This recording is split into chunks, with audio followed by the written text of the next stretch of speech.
CBSE और ISC board की 12वीं की परीक्षाएं रद्द हो चुकी हैं, जिसके बाद सबसे बड़ा सवाल ये बना हुआ है कि रिजल्ट तैयार करने का आधार क्या होगा, इससे कॉलेज एडमिशन पर क्या असर पड़ेगा।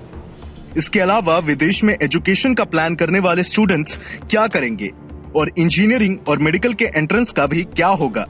तो ऐसे ही कुछ अहम सवालों के जवाब हम आपको इस वीडियो में देने वाले हैं, तो आखिर तक इस वीडियो को जरूर देखते रहिएगा। बता दें कि शिक्षा मंत्रालय से जुड़े सूत्रों से पता चला है कि रिजल्ट का आधार 9वीं, 10वीं और 11वीं तीनों के इंटरनल असेसमेंट पर किया जाएगा। इस असेसमेंट के आधार पर ही 12वीं का रिजल्ट भी जारी किया जाएगा, पर इस प्रपोजल को लेकर भी फॉर्मूला अभी तक साफ नहीं किया गया है। सूत्रों के मुताबिक अगर कोई छात्र इस रिजल्ट से संतुष्ट नहीं होता है तो उसे कोरोना के हालात सुधरने पर परीक्षा का भी मौका दिया जा सकता है।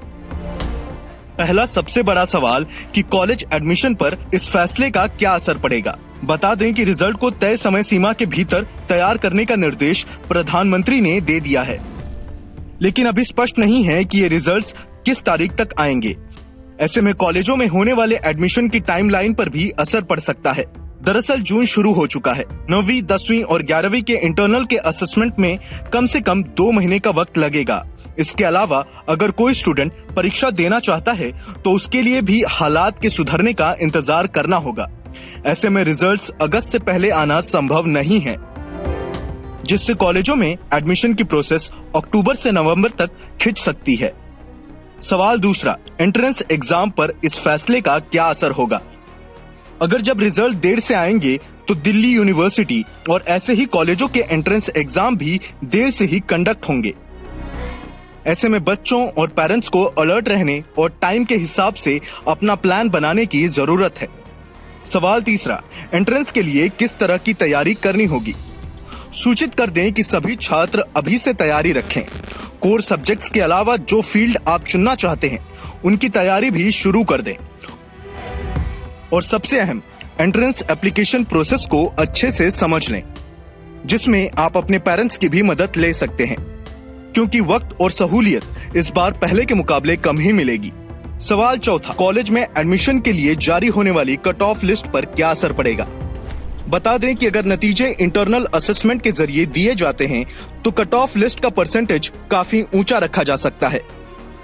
वजह यह है कि इंटरनल असेसमेंट में नंबर भी ज्यादा मिलने की संभावना है और ऐसे में कट ऑफ लिस्ट का हाई होना भी उतना ही लाजमी है, जिससे कि थोड़ा बहुत नुकसान छात्रों को ही होगा, क्योंकि उनकी वास्तविक क्षमता इंटरनल असेसमेंट के आधार पर सामने नहीं आ पाएगी।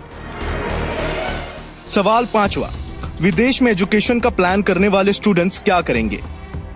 विदेशों में स्थित कॉलेजों में एंट्रेंस स्टैंडर्डाइज्ड एडमिशन टेस्ट यानी कि एसएटी के जरिए टेस्ट को कंडक्ट किया जाता है। ये टेस्ट ऑनलाइन लिए जाते हैं। आमतौर पर स्टूडेंट्स जून जुलाई तक विदेशों में स्थित अपने कॉलेजों में पहुंच जाते हैं, पर इस साल उन्हें अपना फाइनल रिजल्ट जमा करने में देरी हो सकती है, जिससे कि छात्रों को विदेशों में स्थित अपने कॉलेजों में इंक्वायरी करनी पड़ेगी। सवाल छठवां, इंजीनियरिंग और मेडिकल के एंट्रेंस का क्या होगा।